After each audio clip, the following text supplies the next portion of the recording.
계속해서 화요일 대담 이어갑니다. 지난 6월 26일이 세계 마약 퇴치의 날이었습니다. 마약은 개인뿐 아니라 가정과 사회를 무너뜨리면서 오래전부터 사회 문제로 대두돼 왔죠.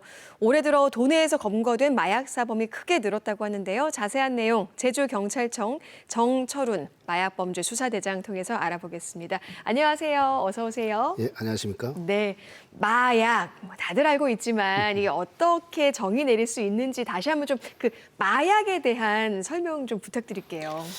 그 세계보건기구에서는 의존성이나 중독성이 강한 물질, 예. 그리고 사용하면 할수록 내성이 강해지는 물질, 그다음에 세 번째는 사용을 중단했을 경우는 극심한 그 금단 현상이 나타나는 물질, 그다음에 사회적으로 해를 끼칠 수 있는 물질을 예. 마약류라고 지칭하고 있습니다. 마약하면 가장 무서운 것이 그 중독성이라고 하는데 네. 그런 게 이제 그 마약의 범주에 들어가는 아주 무시무시한 약물이 되겠어요. 예, 그렇습니다. 흔히 그 마약이라고 하면은 뭐 필로폰, 대마 많이들 이제 익숙한 그 마약류들이 있겠지만요. 또 어떤 약물들이 마약류에 속할까요? 마약류에는 마약과 향정신성 의약품, 예. 대마 이렇게 세 가지로 분류되고요. 우리나라에서 현재 관리 중인 마약류는 총 430종이 이릅니다. 예. 이제 이걸 좀 세부적으로 봤을 때는 마약인 경우에는 이제 양귀비, 아편, 모르핀 같은 이제 136종이 있고요. 네. 향정신성 의약품에는 필로폰, 엑스터시, 케타민 같은 291종, 그다음에 대마 3종 이렇게 분류가 되고 있습니다. 마약 종류가 생각보다 굉장히 많네요. 네, 상당히 많습니다. 예, 우리나라에서 이제 마약류라고 관리하는 것만도 430여 종이나 된다고 하니까 어마어마한데요. 특히 이 제주에서 이제 지난 3월부터 5월까지 마약 사범 집중 단속을 벌인 걸로 알고 있습니다. 1년 사이에 마약 범죄 검거율이 굉장히 높아졌다 이야기를 들었는데요. 얼마나 증가한 거예요? 지난 3월 1일부터 집중적인 그 단속을 벌인 결과 그 예. 5월 말까지 43명을 검거했습니다. 네. 지난 동기간 대비했을 때 34.4%가 증가했고요. 특히 이 기간 중에 마약 판매책 등 공급책 20명을 검거하면서 전년 동기간 대비했을 때 무려 566%가 증가하는 그런 성과를 보이기도 했습니다. 성과라고 말씀해 주시니까 한편으로 또 씁쓸하기도 합니다. 네, 그만큼 이렇게 단속을 잘 해주셔가지고 검거가 많이 된 건지 아니면 마약을 하는 사람들이 많이 늘어났다고 봐야 하는 걸까요? 물론 수사도 잘 했습니다. 예. 이 마약이라는 것이 제주뿐만 아니라 전국적으로 증가하는 것은 맞습니다. 예. 하지만 도민 여러분들이 지금 불안해할 정도로 만연한 상태는 아닙니다. 그래서 네. 국제기구에서 얘기하는 마약 청정 기준이 인구 10만 명당 20명 이내에 발생한 경우를 말하는데요. 예. 이런 기준으로 봤을 때 지난해 제주 지역에서는 15.5명이 발생해가지고 그래도 아직까지는 마약으로부터 안전하다, 청정한 지역이다 이렇게 말씀을 드릴 수 있습니다. 흔히 이제 제주도 청정하지 않아라고 생각을 하는데 그래도 좀 반가운 말씀 해주셨습니다. 아직까지는 마약 청정 제주의 지위를 좀 유지하고는 네, 있다. 그렇습니다. 그리고 예. 사실 이 마약의 사용량이 증가하는 건 제주뿐만 아니라 뭐 전국적으로 세계적으로 지금 크게 문제로 이제 대두되고 있는 맞습니다. 상황이다. 네, 이 마약 사범이라고 하면요, 공급한 사람 그리고 공급받은 사람 모두를 지칭하는 거죠? 예, 맞습니다. 그 마약은 다른 물질에 비해서 굉장히 엄격하게 관리가 되고 있습니다. 그래서 예. 뭐 투약, 흡연뿐만 아니라 단순 소지, 보관하거나 광고, 네. 매매 그 모든 행위가 다 처벌 대상이 되고 있습니다. 네, 그러니까 뭐 가지고만 있어도 처벌 그렇습니다. 대상이 되는 거고 네. 유통을 해도 당연히 그렇죠. 처벌 대상이 되는 거고요. 그렇다면 그 처벌 규정은 어떻게 되나요?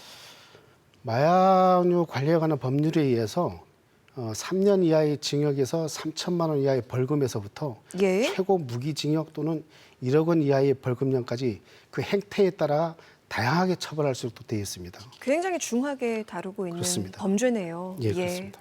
전국적으로 20, 30대 젊은 층이 전체 마약 사범의 절반 이상을 차지한다고 들었습니다. 제주 상황은 좀 어떤가요? 집중 단속 기간에서 전국적인 상황을 보면은 30대가 52%를 상회하는 건 맞습니다. 예. 그 제주 지역에서는 39.5%를 나타내고 있습니다. 그러니까 뭐 전국적인 추세만큼 반 이상은 아니지만 그래도 적은 수는 아니군요. 맞습니다. 거의 이제 40%에 육박하는 수가 20, 30대가 차지하고 있다. 네. 네, 그렇습니다. 얼마 전이었죠? 제주항공 여객기에 그 문을 열려고 했던 10대가 검사를 해보니까 마약류 검사에서 양성 반응이 나왔습니다. 그래서 또 충격을 안긴 적이 있는데 이 10대 청소년들이 이렇게 마약에 중독되는 경우가 종종 들려서 저는 이게 또 참 우려스럽더라고요. 좀 어떤가요? 금년 들어 제주 지역에서 10대 청소년 마약 사범은 2명이 있었습니다만은 예.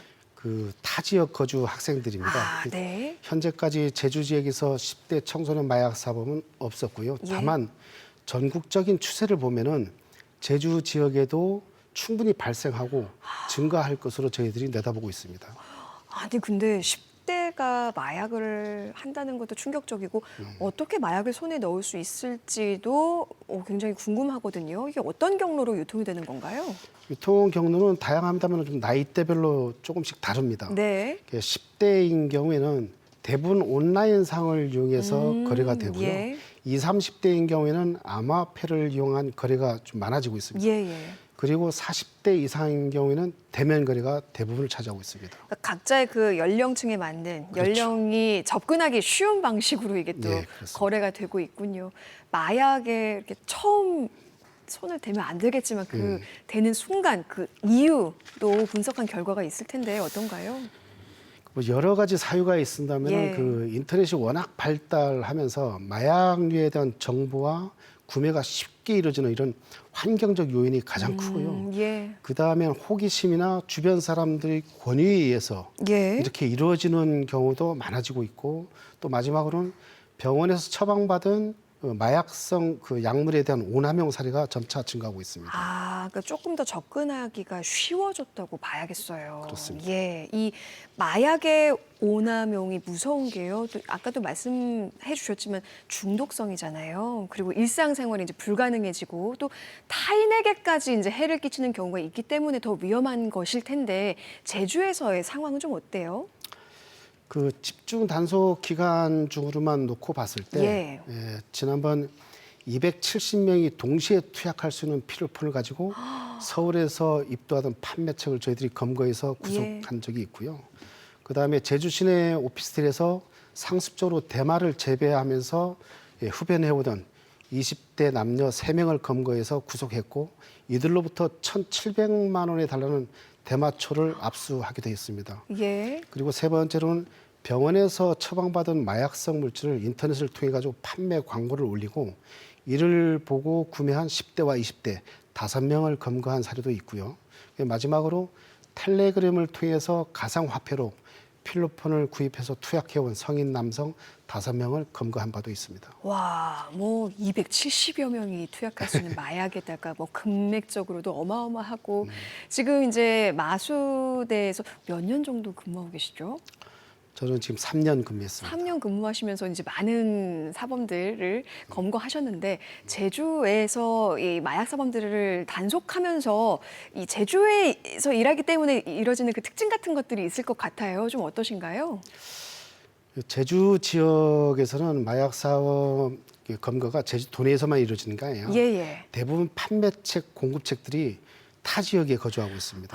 그럼 거기까지 그래서, 가셔야 되는군요. 저희들이 마약 사범을 수사하면서 상선까지 올라가기 위해서는 타 지역으로 출장 가는 경우가 상당히 많습니다. 그래서 사건 하나 해결을 할 때마다 그 시간과 인력이 상당히 많이 소요되고 있습니다. 아유, 이렇게 애써주신 덕분에 또 검거율이 높아지는 게 아닌가라는 생각이 듭니다. 도민들이 또 무엇보다도 이 마약에 대한 경각심이 좀 높아져야 되지 않나 하는 생각이 듭니다. 아무래도 이제 제주 하면 아직까지는 마약 청정 도시라는 이미지가 있어서 그런지 마약에 대한 그 인식도가 전국 최하위라고요. 네, 그렇게 들었는데 마약 근절을 위해서 이제 제주 경찰청에서 좀 계획들을 세우고 계실 것 같아요. 어떤 계획이 있을까요? 그동안 제주경찰청에서는 그 마약류 근절을 위해서 TF팀을 만들고 수사력을 보강했고요. 그다음에 유관기관과 간담회를 개최하고 그다음에 방송사에 마약 관련 공익성 광고를 송출해냈습니다. 그리고 도교육청과 합동으로 캠페인을 실시한다든지 그다음에 마약 관련 카드 뉴스를 제작해서 학생들에게 배포한다든지 또는 마약 예방 홍보 콘텐츠 공모전을 개최한다든지 다양하게 추진해 왔습니다. 그래서 앞으로도 이와 같은 시책을 발굴해서 꾸준하게 해 나갈 것이고요. 그다음에 검거 또한 연중 대대적으로 이제 검거 활동을 펼쳐 나가겠습니다. 와, 이렇게 또 활발하게 활동을 해 주시니까 앞으로 이제 좀 마약이 좀 더 근절될 수 있지 않을까라는 기대가 됩니다. 경찰뿐 아니라요, 우리 사회 모두가 관심을 가져야 마약 사범을 줄일 수 있겠죠. 우리 도민들이 할 수 있는 방법도 있을 것 같은데요. 어떻게 하면 도울 수 있을까요? 마약류는 중독성이 워낙 강하다 보니까 한 번 시작하면 빠져나오기가 매우 힘듭니다. 이런 마약은 개인뿐만 아니라 가정을 파괴시키고 사회를 병들게 해야 합니다. 건강한 사회를 위해서는 도민 여러분들께서 적극적인 신고와 동참이 절대적으로 필요한 시기다, 이렇게 보여집니다. 조금만 의심되는 사례가 있거나 하면은 바로바로 적극적으로 신고를 당부한다라는 말씀해 주셨습니다. 약물에 중독되면 그래도 적절한 치료를 받으면 돌이킬 수 있죠. 회복할 수도 있고. 제주에도 이 관련된 치료 체계가 잘 갖춰져 있을지 어떤가요, 좀? 제주 지역에서는 중독관리통합센터라는 상담센터가 있고요. 그다음에 치료기관으로는 연강병원이 지정되어 있습니다만 각기 분리되어 있습니다. 이것을 앞으로 증가하는 마약 사범들의 체계적인 관리와 치료를 위해서는 상담과 치료가 한 장소에서 원스톱으로 이루어질 수 있는 그런 체계적인 시스템이 갖춰진 시설이 필요하다, 이렇게 생각하고 있습니다. 네. 마약류 중독이 의심되거나 유통이 의심될 경우에는 바로 지체 없이 112에 신고를 하시고요. 이미 중독이 돼서 도움이 필요하실 경우에도 경찰에 문의하면 또 관련된 안내를 받을 수 있다고 합니다. 건강한 사회를 위해서 부디 이 마약 중독 근절에 모두가 적극적으로 임해 주셨으면 좋겠습니다. 오늘 말씀 여기까지 듣겠습니다. 오늘 함께해 주셔서 정말 고맙습니다. 네, 감사합니다.